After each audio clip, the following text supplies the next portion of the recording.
Bismillahirrahmanirrahim. Assalamualaikum warahmatullahi wabarakatuh. Alhamdulillah wa syukurulillahi la hawla wa la quwata illa billah wa la na'budu illa iya.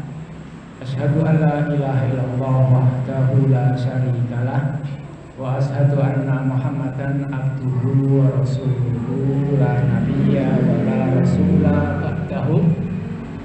Allahumma sholli ala nabiyyina Muhammadin wa ala alihi wa sahbihi ajmain wa man tabi'ahum bi ihsanin ila yaumiddin wa ba'du.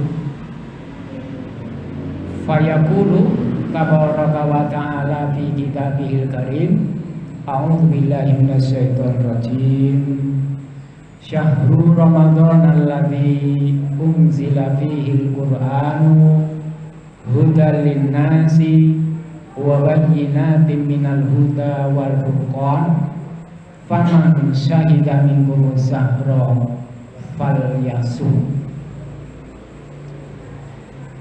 Jamaah hadirin dan hadirat yang dimuliakan oleh Allah, alhamdulillah pada malam hari ini kita bisa menjalankan sebuah ibadah yaitu thalabul ilmi. Mudah-mudahan yang kita tempuh ini menjadi amalan sholihan bagi kita yang bisa kita unduh kelak di akhirat. Amin ya rabbal alamin.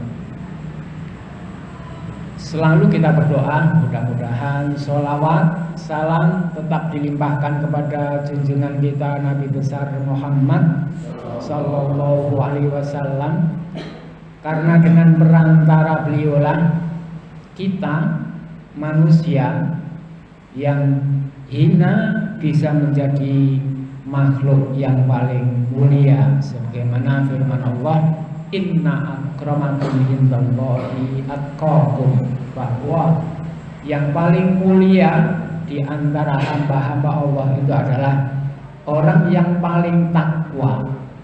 Dan kebetulan malam hari ini hadisnya juga nyinggung tentang at-taqwa. Jamaah rahimakumullah. Tadi sebuah ayat yang akan masyhur di bulan Ramadan ini dari tahun ke tahun sebagai mukadimah bahwa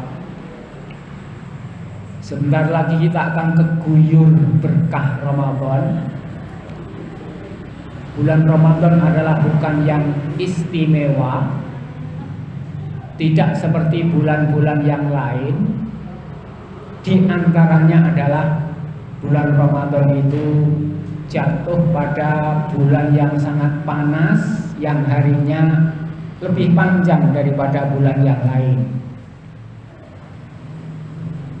Yang kedua, keistimewaan bulan Ramadan, unzila fihil Qur'anu, Allah pilih tidak saja Al-Quran, dulu disampaikan Pak Dr. Ruslan, bukan saja Al-Quran tetapi seluruh kitab suci diturunkan pada bulan Ramadan, termasuk Al-Quran.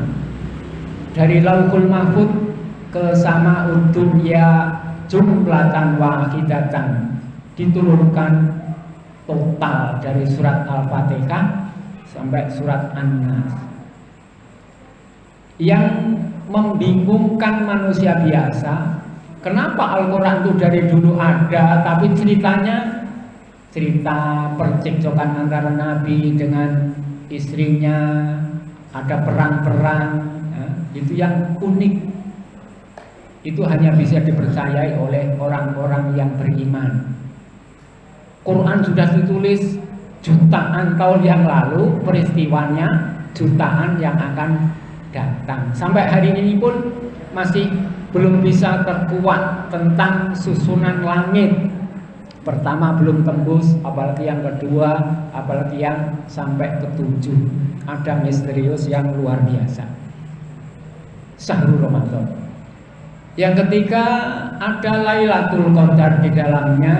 Kalau kita berbuat baik, nilainya sama dengan 80 tahun, sehingga wajar. Kalau banyak orang mengeluh-elukan menunggu kedatangan bulan Ramadan. Mumpung bulan Ramadan dia akan berbuat baik sebanyak-banyaknya karena nilainya sangat tinggi. Dan Allah juga buka rahmat di bulan Ramadan, banyak sekali manusia terbuka hatinya. Yang dulunya nggak ke masjid walaupun hanya seminggu, habis itu softnya maju lagi gitu ya. Tapi alhamdulillah yang biasanya nggak ke masjid.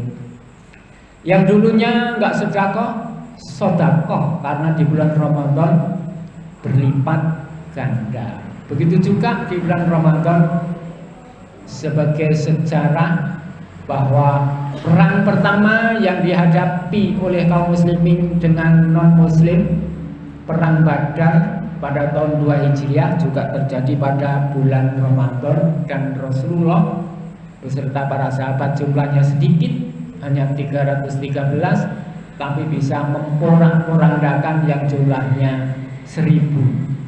Jamaah rahimakumullah, itulah di antara keistimewaan bulan Ramadan yang sekitar 8 hari lagi kita akan menapakinya. Mudah-mudahan ketika kita menapaki bulan Ramadan itu tidak keliru, tidak salah, apalagi tersangkut amalan-amalan bid'ah. Maka hari ini kita kaji tentang sebuah hadis yang judulnya Luzumus Sunnah Wajtina bil bid'ah. Kuat-kuat berpegang teguh kepada tuntunan yang sunnah, yang baik-baik, yang ada tuntunannya, kemudian meninggalkan hal-hal yang bid'ah.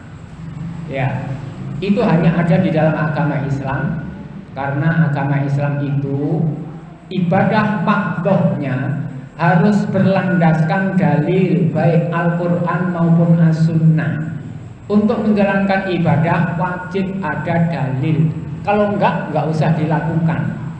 Berbeda dengan amal perbuatan manusia, seluruhnya boleh dilakukan. Mau jalan jongkok, mau jalan mundur, silahkan, selama tidak ada larangan. Jalan mundur, nabrak orang, menyakitkan orang, berarti ada larangan menyakiti orangnya. Jamaah rahimakumullah, itu tadi sebagai mukadimah untuk mengkaji hadis yang diriwayatkan oleh Abu Dawud, begitu juga Imam Tirmidzi. Saya bacakan terlebih dahulu.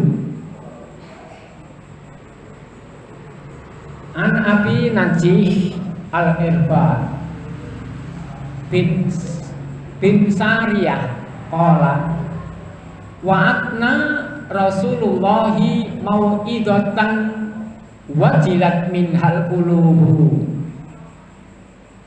wa zarafat minhal uyunu faqulna ya Rasulullah ka'annaha mau'idatun muwadda'un fa'ausana. Jadi Abi Najih ini mendapatkan peristiwa yang unik. Datang-datang Rasulullah memberi wejangan sangat tegas, keras, membikin hati para sahabat itu wajilat, gemetar hatinya. Kenapa Rasulullah seperti ini? Wadarofat minhal uyunu, sampai air mata para sahabat berderai berjatuhan, seakan-akan wejangan Rasulullah itu adalah wejangan yang terakhir. Di antara wejangan itu Rasulullah bersabda, qala usikum bitaqwallahi azza wa jalla wasam'u wat ta'ah wa in ta'ammara alaikum abdun fa innahu man ya'is minkum fasayara ikhtilafan katsiran fa alaikum bisunnati wa sunnatil khulafa'ir rasyidin al mahdiyyin min ba'di abdu 'alaiha bin nawajid wa iyyakum wa muhdatsatil umur fa inna kulla bid'atin dolalah. Kalau kita artikan, Rasulullah bersabda, usikum, aku berwasiat kepada kalian. Pertama adalah bitaqwallah azza wa jalla. Kalian semua hendaknya bertakwa kepada Allah azza wa jalla. Satu. Yang kedua, bisam'i wa ta'ah. Kalau mendengar perintah dari kepala negara atau presiden, dengar maka taat. Wa in ta'ammara alaikum abdun, walaupun yang memerintah kalian itu adalah abdun, seorang hamba, tapi terpilih menjadi kepala rayon atau kepala wilayah. Fa innahu man ya'is minkum, setelah hari ini jika Anda masih hidup, fa sayara ikhtilafan katsiran, akan kalian dapatkan di muka bumi ini adalah ikhtilafan katsiran, banyak sekali pertentangan, perbedaan yang sangat jelimet. Ketika itu terjadi, fa'alaikum bisunnati, maka kalian semua wajib pegang teguh sunnahku. Satu. Wa sunnatal khulafa ar-rasyidin, juga sunnahnya para al-khulafa ar-rasyidun al-mahdiyyin, yang mereka semuanya mendapatkan petunjuk, min ba'di, yang mereka semua nanti adalah hidup memerintah setelahku. Caranya abdu 'alaiha bin nawajid, gigit sunnah itu, sunnah yang datang dari aku maupun sunnah yang datang dari para khulafa, bin nawajid, dengan geraham-geraham, biar tidak lepas. Wa iyyakum, kalau tadi alaikum wajib, kalau iyyakum hati-hati, waspada. Wa muhdatsatil umur, terhadap perkara-perkara yang diada-adakan dalam hal agama. Fa inna kulla bid'atin dolalah, karena setiap yang diada-adakan yang baru tadi adalah sesat. Jamaah rahimakumullah, ini tadi sekilas tentang makna hadis yang dianggap oleh para sahabat wejangan dari Nabi ini tadi adalah wejangan yang sangat mengerikan, seakan-akan Rasul tidak akan memberi wejangan lagi. Kalau kita lihat hadis ini, dan ketika Rasul memberi wejangan seperti ini, kita bisa meraba. Yang kita raba adalah kenapa Rasul memberi wasiat atau wejangan seperti ini. Yang pertama, mungkin di tengah-tengah para sahabat muncul isu yang ringan itu apa Pak? Kalau isu kan agak gede. Gosip. Nah, ada gosip. Apa? Di antaranya satu, terjadi seorang pemimpin dari seorang budak. Mungkin para sahabat mengejek kalau pemimpin itu budak. Satu. Yang kedua, para sahabat berikhtilaf, beda pendapat ini itu. Ya. Itu mungkin didiamkan oleh Rasul beberapa hari. Ternyata itu menyebar cepat, maka Rasulullah segera mengumpulkan mereka, memberi wejangan dengan suara yang sangat lantang ini tadi. Ya biasanya kalau wejangan ya harus begitu. Kita mengumpulkan orang kemudian kita ceramai, tentu harusnya ada sesuatu dulu. Sesuatunya apa? Pak RT mengumpulkan masyarakat, kenapa? Ini di mana-mana kok jimpitan itu hilang. Jimpitan hilang, ada apa? Ternyata nggak hanya di sini di RT-nya Pak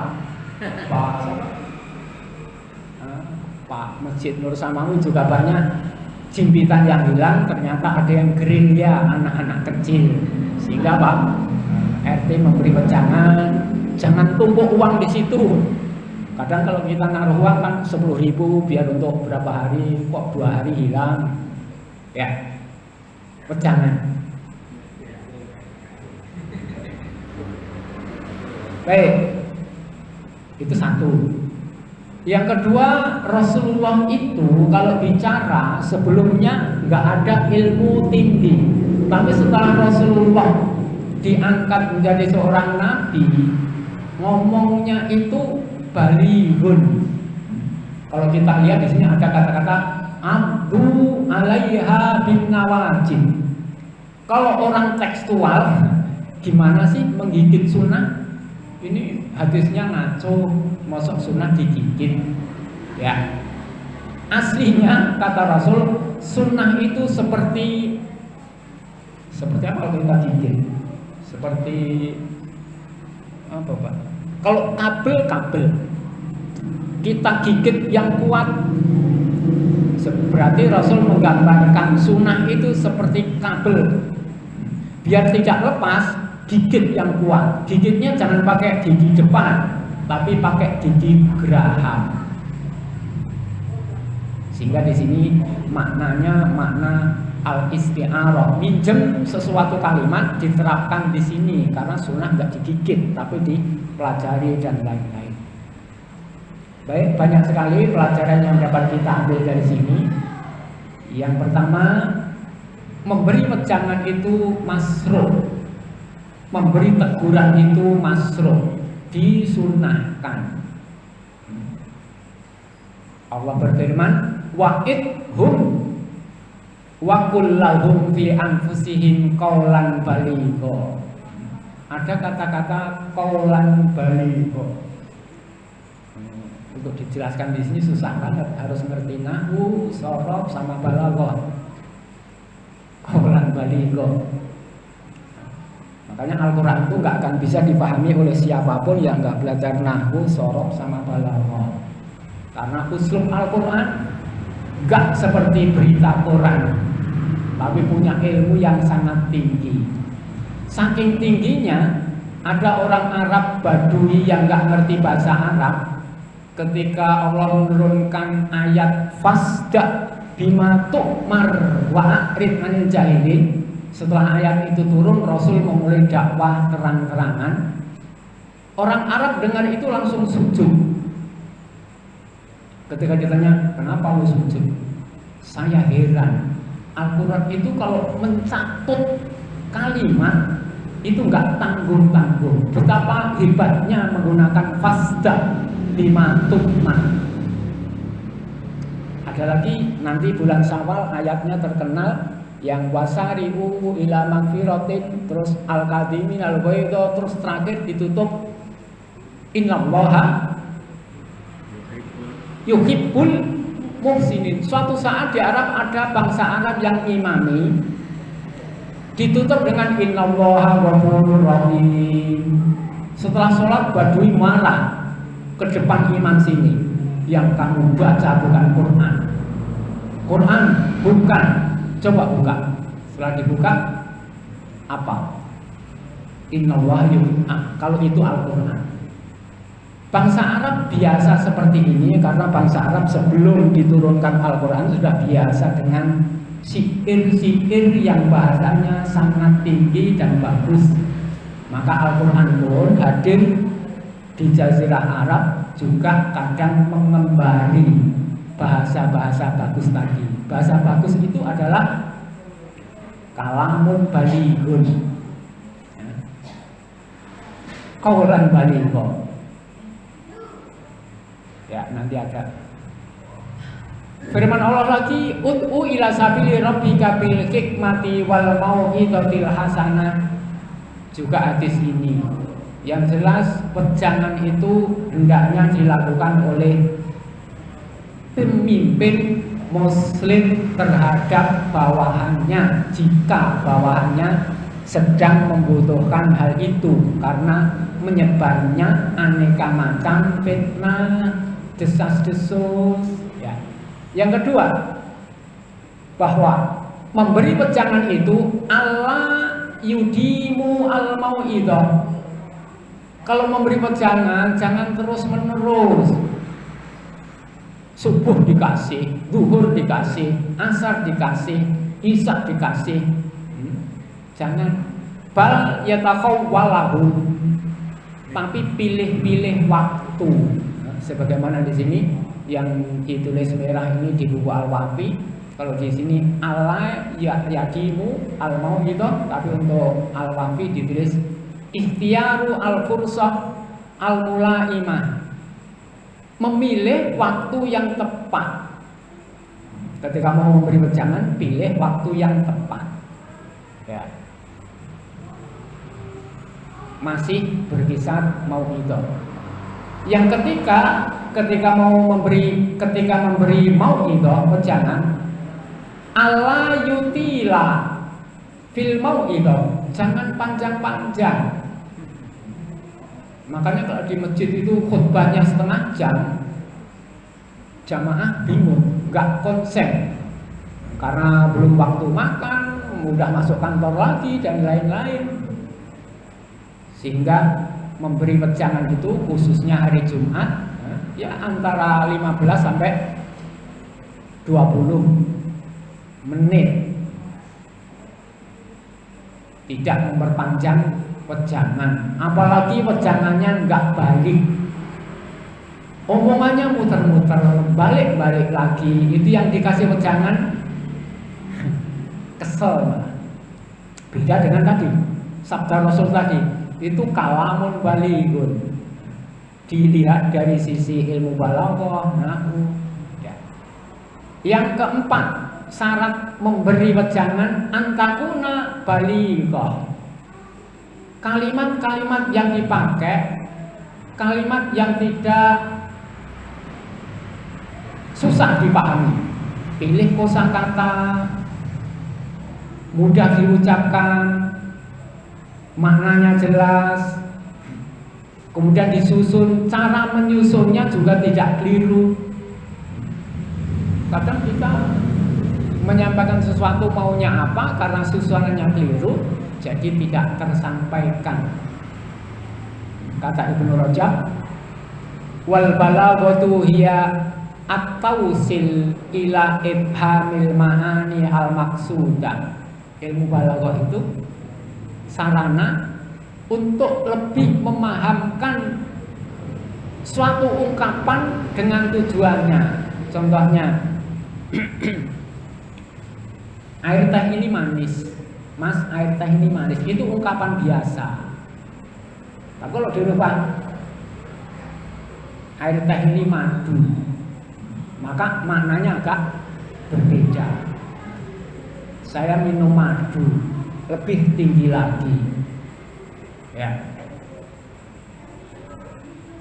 Terus wa ittisaluha ila qulubi sami'in.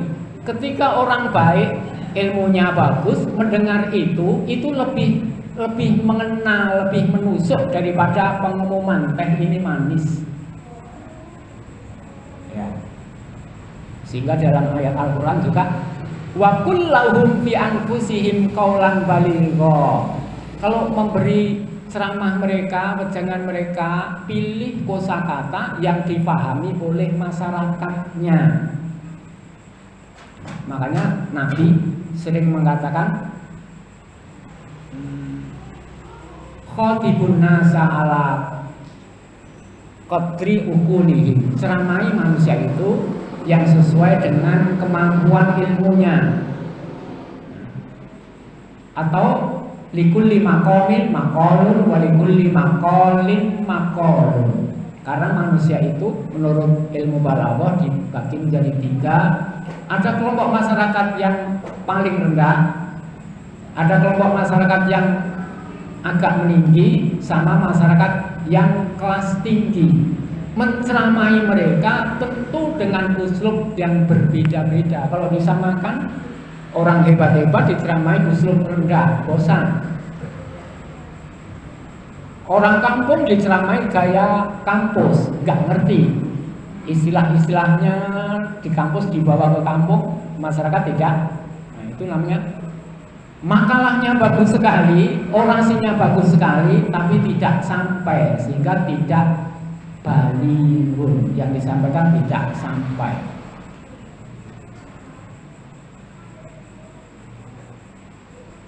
Ya, sedikit tentang Al-Quran.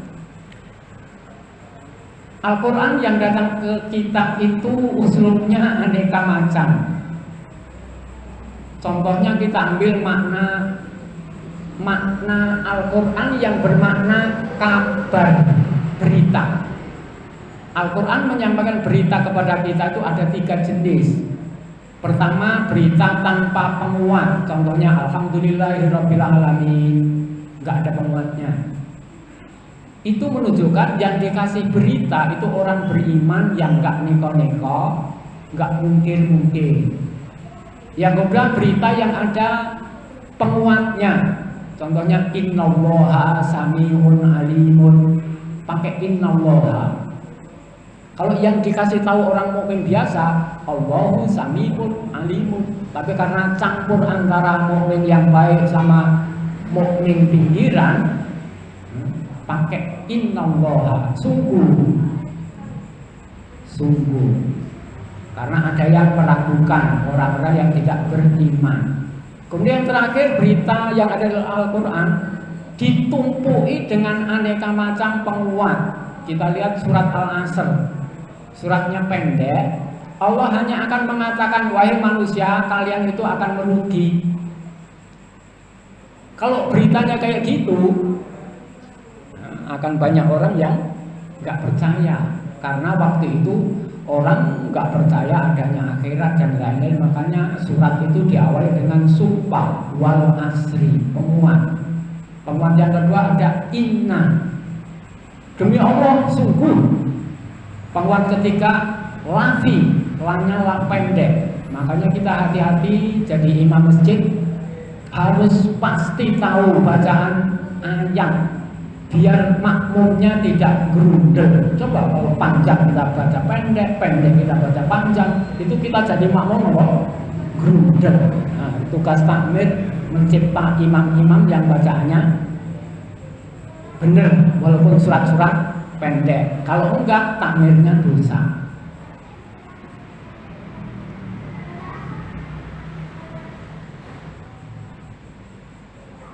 Ya.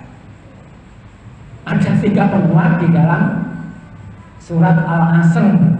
Isinya berita bahwa orang itu akan merugi, tapi diawali dengan beraneka macam penguat tumpukan. Itu menunjukkan waktu itu manusia-manusia yang tidak beriman sangat tidak percaya dengan berita itu. Ini contoh ilmu balaghah Bali. Kalau dari sisi yang lain, Al-Quran itu hadir kadang tidak bisa dipahami dengan makna tekstual. Contoh yang sering kita dengar, Allah menurunkan rezeki dari langit. Wa yunazzilu 'alaikum minas sama'i rizqa. Kenyataannya nggak ada snack turun dari langit. Yang turun dari langit apa Pak? Hujan. Tapi Allah bilangnya rizqa, sehingga di situ aslinya adalah ada unsur menggunakan menggunakan kalimat tapi tidak dimaui makna yang sebenarnya. Kalau diartikan tekstual kayak gitu, maka kita baca Quran bisa babak belur, ada majas. Ya, banyak sekali di dalam Al-Quran yang barangkali perlu kita pelajari bersama. Baik, itu tadi nomor 1 tentang masru'iyatu al-mau'idhah. Orang beriman wajib ada wejangan oleh pemimpin-pemimpinnya. Kalau di sini mungkin dari takmir ke jamaah, kalau dari RT ke masyarakat, dari Pak Lurah ke masyarakat, dari presiden ke rakyat. Faedah yang kedua dari hadis tadi, min sifatil mu'minin intasima'il mawa'id. Orang mukmin yang baik itu sifatnya ketika mendengar wejangan-wejangan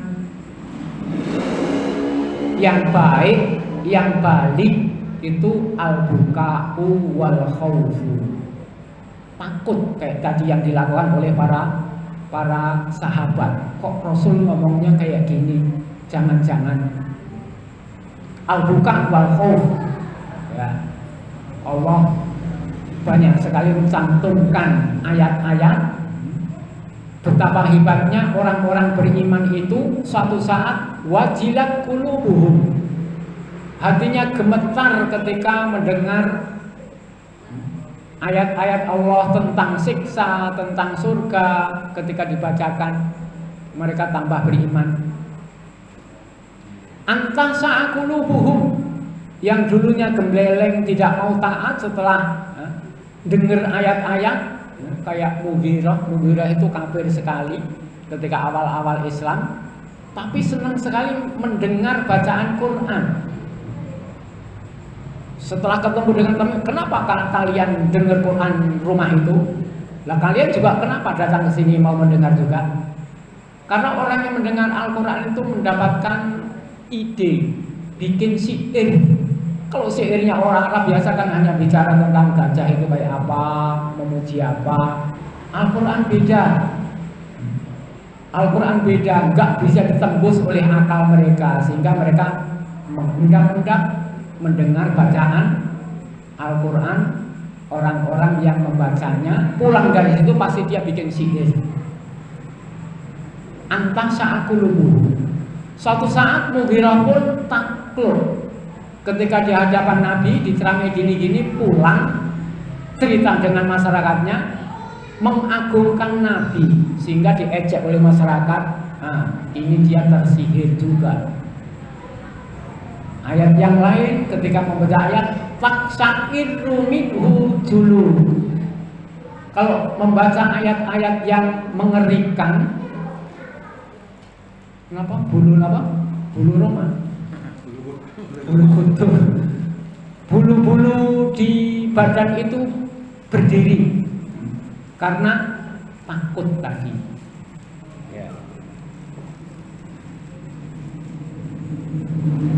Ayat yang lain, wa idza sami'u ma anzala ila rasuli tara ayunahum tafidu minad dam'i mimma arafu minal haq. Para sahabat itu kalau ada ayat diturunkan dihafal, mereka baca di rumah dalam keadaan air matanya berderai karena mereka mengerti benar isi Al-Quran, juga cara menyampaikannya dengan usul yang seperti itu tadi. Sifat yang perlu bisa kita contoh bahwa orang mukmin ketika mendapatkan wejangan yang baik harusnya al-buka'u, paling tidak al-khawfu. Jangan pernah dikasih wejangan kemudian apa? Menghina atau nyepelek nih dan lain-lain. Yang ketiga, manfaat dari hadis tadi, fadlul buka min khasyatillah. Jam 3 malam bangun, sedih, baca Quran, nangis, akan melahirkan satu sababun linnajati minan nar, akan diselamatkan oleh Allah dari api neraka.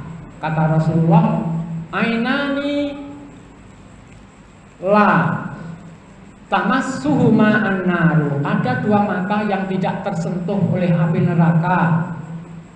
Pertama, ainun bakat min khasyatillah, mata menangis karena takut, menyesali perbuatan yang kemarin-kemarin. Satu. Yang kedua, wa ainun batat tahrisu fi sabilillahi, mata yang digunakan untuk menjaga pondok pesantren, menjaga tahfidzul Quran, atau menjaga apa biar aman orang-orang muslim itu, tidak akan tersentuh api neraka. Keutamaan ini. Yang kedua, orang nangis takut sababun li idlalillahi lil abdi, sarana untuk mendapatkan naungan dari Allah.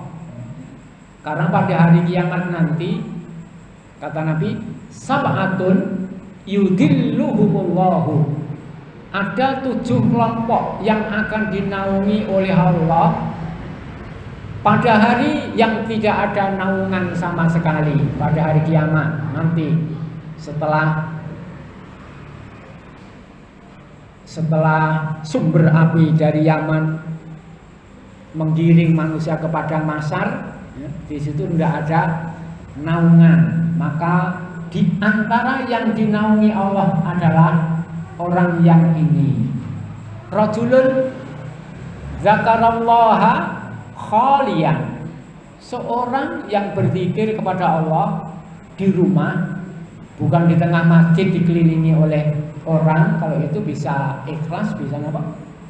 Enggak ikhlas. Kalau di rumah sholat khusyuk hebat, berdoa lagi hebat, apalagi sampai menangis, ini nggak bisa dijalankan oleh setiap orang. Orang kayak gini fafagot ainahu, sendiri di rumah malam-malam, anaknya nggak tahu, istrinya nggak tahu, tetangganya juga nggak tahu, menangis. Inilah yang akan mendapatkan naungan. Nangisnya karena takut Allah, bukan nangisnya apa Pak? Kehilangan jimpitan. Ya. Nomor 3, simatun min simati as-sahabat, menangis adalah ciri khas yang dilakukan oleh para sahabat. Karena para sahabat sering dipegang oleh Rasul, sering bersabda, lau ta'lamuna ma a'lam, wahai para sahabatku, jika engkau mengetahui yang aku ketahui, la dhahiktum qalilan, Anda gak akan bisa tertawa, wala bakaitum katsiran, tapi pasti kamu akan menangis sebanyak-banyaknya kalau kalian mengerti yang aku ketahui. Sehingga pada sahabat yang baik biasanya juga kecipratan, gampang apa? Gampang takut, gampang menangis. Tadi hikmah orang menangis karena takut kepada Allah, bukan di tempat umum, tapi di apa? Tempat kesunyian yang tidak disaksikan oleh makhluk lain. Hikmah yang keempat dari hadis tadi, anna wasiyatal al-wadda ghaliban takunu ablag.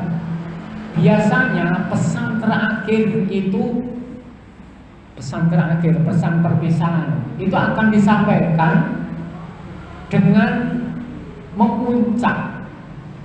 Jadi kalau ngamuk ya ngamuk betul, kalau merayu ya merayu betul, sampai puncaknya. Fa inna al-muwadda yastaksi malam yastaksi ghairahu. Seperti Rasul memberi wasiat kepada orang-orang, kalau sholat, anggap sholat Anda sekarang ini adalah sholat yang terakhir, maka yang dilakukan adalah sholatnya sangat khusyuk, sangat khusyuk. Kayak dulu orang-orang kaumnya Nabi Soleh yang dihancurkan ketika sudah membunuh unta mukjizat, kata Nabi Soleh, hidupmu tinggal 3 hari lagi. Peristiwa pembunuhannya hari Rabu, berarti tinggal hari Kamis, Jumat, Sabtu. Kalau orang mukmin ngerti hari Sabtu itu mati, maka akan mempersiapkan apa?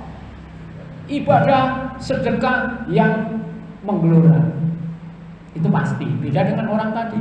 Orang tadi karena kufur dengan Nabi Soleh, masa sih 2 hari lagi mati, saking stresnya pada hari Sabtu, ternyata mereka betul-betul mati. Digambarkan oleh Al-Quran ka'annahum khusubun musannada. Mereka mati bareng dalam kondisi sandar ke tembok seperti pohon kurma, saking sedihnya. Jangan dituduh Nabi apa? Kaum itu. Ya, biasanya yang terakhir yang paling khusyuk. Yang kelima, anna ahamma wasiatan yusi biha al-insan hiya taqwallah.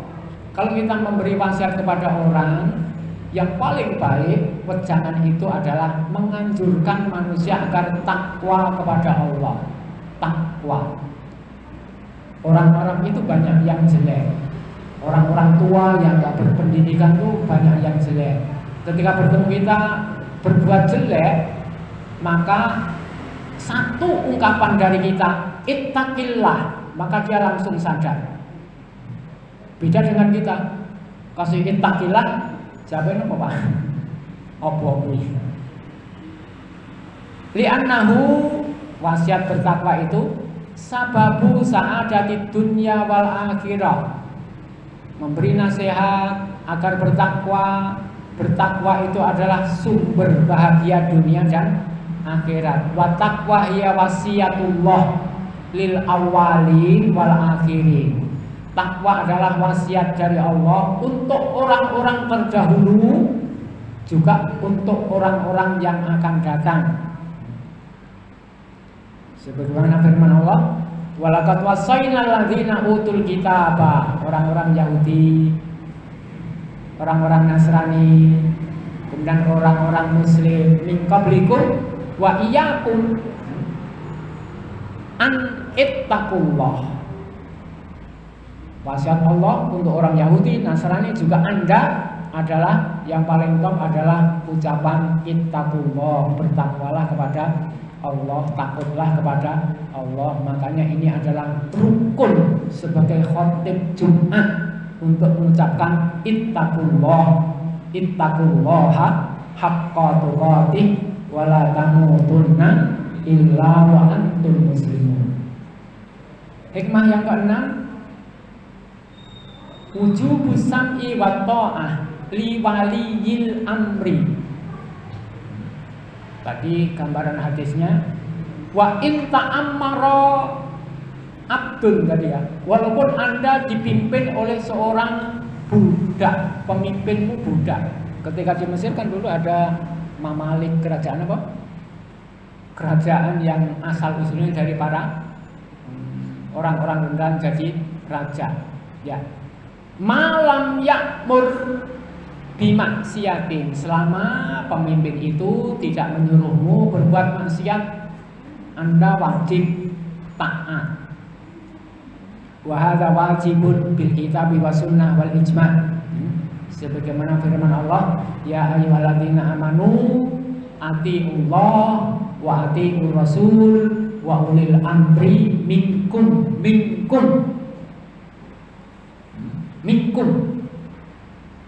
Dari kalian. Pemimpin itu dari kalian, dari orang-orang mukmin di antara kalian. Sabda Rasulullah panjang sekali. Di antara man ata'ani faqad ata Allah, yang taat kepadaku, kata Nabi, sama dengan taat kepada Allah. Wa man asani, yang bermaksiat, balilo terhadapku, sama dengan balilo kepada Allah. Terus nomor 2, inna khalili awsani an asma wa ati wa ingkana abdan habasiyah. Pemimpinku memberi wasiat kepadaku untuk mendengar dan taat kepada pemimpin walaupun pemimpin itu berupa seorang hamba Habasyi lagi. Ini Rasul kalau bicara hamba Habasyi, masih ada yang lebih jelek. Sudah hamba Habasyi, ciri khas Habasyi apa Pak? Habasyah, hitam. Ghana, Afrika, Ghana, Kamerun itu kalau kita sekamar muntah-muntah karena baunya apa? Keringatnya nggak enak. Mandi pun habis mandi sama baunya. Ya. Ini gambaran yang paling apa? Habis-habisan. Abdan Habasyian. Walaupun pemimpin kamu adalah seorang hamba dari Habasyi berkulit hitam, kulit mereka kalau wudu kalau nggak digosok-gosok nggak akan basah karena berminyak. Ya.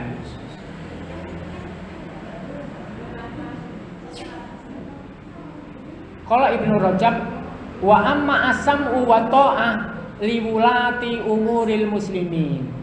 Kewajiban mendengar dan taat itu adalah untuk pemimpin-pemimpin orang muslim.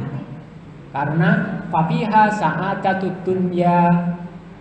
Karena di situ ada kebahagiaan dunia. 7.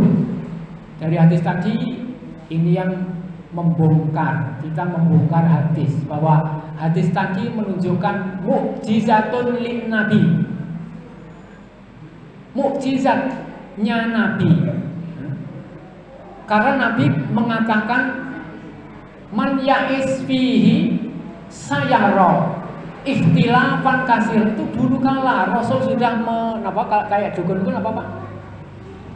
Menerawang nanti manusia yang hidup terus akan menghadapi ikhtilafan katsiran. Ya. Bahkan hadisnya sataftariku hadhihi al-ummah ala salasin wa sab'ina. Kata Rasul ini diprediksi oleh Rasul, ini adalah mukjizat Nabi. Ilmu Nabi itu bukan ilmu biasa. Perkataan Nabi bukan perkataan biasa. Bahkan ada wa ma yantiqu anil hawa in huwa wahyu yuha. Wahyu bukan Quran. Ya. Yang kedelapan, kalau ada orang yang berikhtilaf luar biasa, maka obatnya adalah al-ilaj minta ikhtilaf adalah at-tamassuk bis sunnah. Pegang teguh kepada sunnah Nabi. Seperti hari ini perpecahan luar dalam merebak di seluruh dunia besar-besaran. Yang selamat orang yang pegang teguh terhadap sunnah Nabi. Fa'alaikum bisunnati, kata Nabi tadi, wajib bagi kalian untuk mengikuti sunnahku. Nomor 9.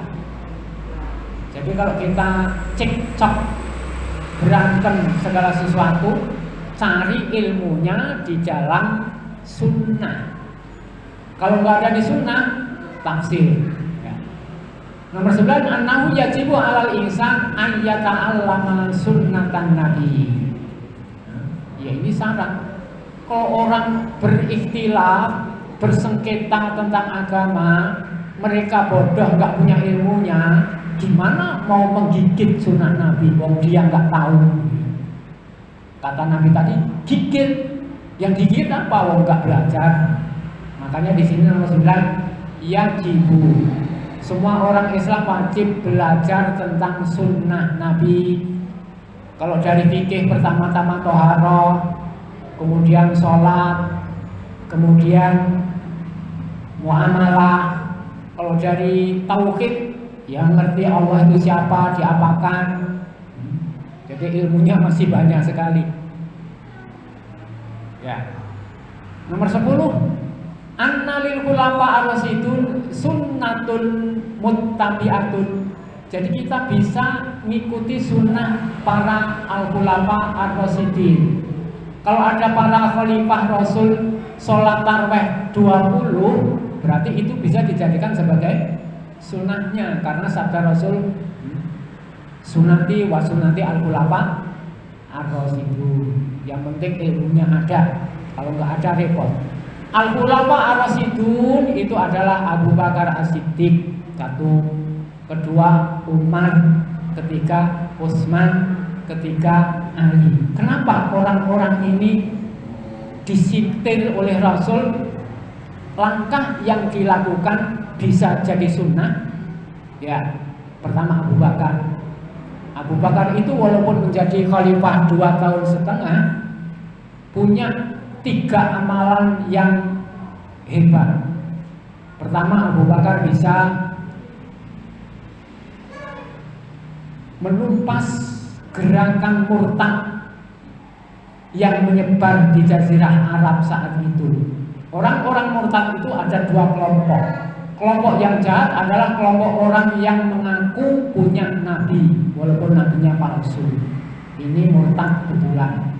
Yang kedua ada kaum muslimin yang murtad gara-gara tidak mau menunaikan zakat. 2 kelompok ini oleh Abu Bakar disikat habis, diperangi, menang. Efeknya banyak para sahabat yang terbunuh padahal mereka hafal Quran. Maka tahap berikutnya Abu Bakar mengumpulkan Al-Quran yang masih berserakan di rumah-rumah para sahabat yang masih hidup, ditulis. Panitianya adalah Zaid. Jadilah Quran sempurna dari surat Al-Fatihah sampai surat An-Nas. Ya.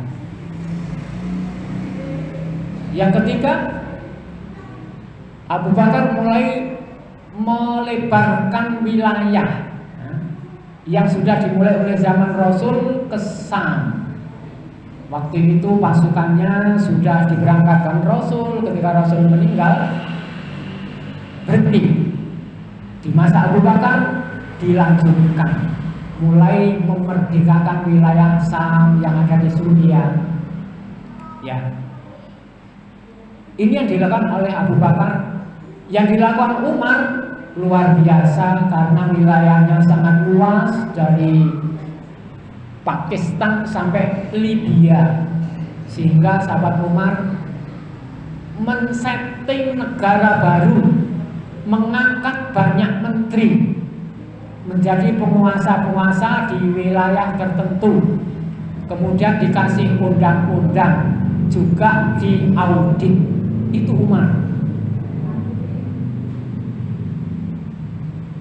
Di dalam negerinya Umar juga membuat aturan-aturan negara, tentara digaji dan lain-lain. Sehingga suatu saat nanti gubernur-gubernur yang diangkat oleh sahabat Umar ada yang nakal. Maka pada zaman Utsman gubernur yang nakal dipecat. Ini membuat fitnah yang luar biasa. Maka saya tulis dengan warna merah, kemudian sahabat Ali juga dengan warna merah, karena sejak masa Khalifah Utsman itulah fitnah luar biasa. Kata Rasulullah, lillahi saifun, Allah itu punya pedang. Madamat biqamtihi, selama pedang itu masih tidur di sarungnya, aminun, dunia aman. Ya. Terus kapan saja pedang itu keluar dari tempatnya, maka otomatis dia akan memukul kanan dan kiri dan tidak akan kembali ke sarungnya sampai hari kiamat. Permulaan pedang memukul adalah tewasnya Khalifah Utsman bin Affan. Itulah bidayatul fitan, permulaan fitnah, gerbang fitnah. Setelah itu nanti akan ada perang sahabat Ali dengan tentara Aisyah, ada perang Jamal, ada perang Siffin dan lain-lain. Ya, terakhir bahwa hadis tadi mewanti-wanti kita, iyyakum muhdatsatil umur. Tadi at-tahdhir minal bidah, mewanti-wanti untuk meninggalkan perkara bid'ah. Kita sekarang lagi disibukkan perkara bid'ah. Tentu ini butuh ilmu banyak. Tidak segala sesuatu yang tidak dikatakan oleh Rasulullah bid'ah. Contoh, mau sholat berniat nawaitu sholatal maghribi lillahi ta'ala, belum tentu bid'ah walaupun tidak diajarkan oleh Rasul. Ini perlu ilmu banyak, kemudian beristihad, menggunakan ilmunya ketika membongkar ayatnya, ayat bermasalah, maknanya tersembunyi atau tidak sembunyi, sehingga memerlukan ilmu yang sangat banyak. Kita tidak mudah-mudah mengatakan orang itu bid'ah. Yang penting kalau mau beribadah, silahkan beribadah yang ada dalilnya, itu lebih selamat. Nah, ini kan baik daripada enggak. Nah, itu repot. Kayak kita ziarah kubur jelang Ramadan, ziarah kubur sunnah. Tapi kalau ziarah kubur dibarengi dengan nanggap wayang, ya Pak kan? Nah, ini Pak Murtanto ada wayang dulu, luar biasa di kuburan apa itu? Wayang. Nanti ada main apa? Uang itu, judi. Nah, ini ziarah kubur campur kayak gini ya, mendingan nggak usah ikut. Kalau seperti ziarah kuburnya sunnah, tapi ombyong-ombyongnya tadi yang perlu kita tinggalkan. Kata Ibnu Rajab, fakullu man ahdasa, kullu man adasa say'an wa nasabahu ila din, segala sesuatu yang baru kemudian dikatakan ini dari agama, walam yakun lahu aslun, padahal dibongkar di ayat Al-Quran nggak ada, di hadis nggak ada, di para khulafaur rasyidin nggak ada, fahuwa dolalah, sesat. Wadinu bariun minhu, agama Islam ini lepas dari amal perbuatan tadi. Wasamaul fidzalika masailu al-i'tiqadat, keyakinan. Kalau saya enggak ziarah kubur rasanya akan ada azab, itu keyakinan yang salah. Kalau saya enggak membuang bunga-bunga di perempatan, saya takut keluarga saya kecelakaan. Keyakinan yang salah. Ambil amal perbuatan. Kalau sawah menjelang tanam padi ini enggak saya bakari kemenyan, salah lagi. Ambil akwal, perbuatan-perbuatan baik yang zahir maupun batin, selama tidak ada tuntunannya yang urusan ibadah, lebih baik, lebih selamat ditinggalkan daripada dijalankan karena tidak kedapatan hadisnya. Jamaah rahimakumullah, ini hadis pada malam hari ini mudah-mudahan ada manfaatnya bagi kita bersama. Pertama-tama adalah kita gigit baik-baik hal-hal yang baik, sunnah, amalan perbuatan sunnah, kita jaga dengan baik. Kemudian kita lepaskan, kita buang unsur-unsur yang mengandung bid'ah yang tidak ada tuntunan dari agama, sehingga agama kita akan selamat diterima oleh Allah Subhanahu wa ta'ala. Amin ya rabbal alamin. Wassalamualaikum warahmatullahi wabarakatuh.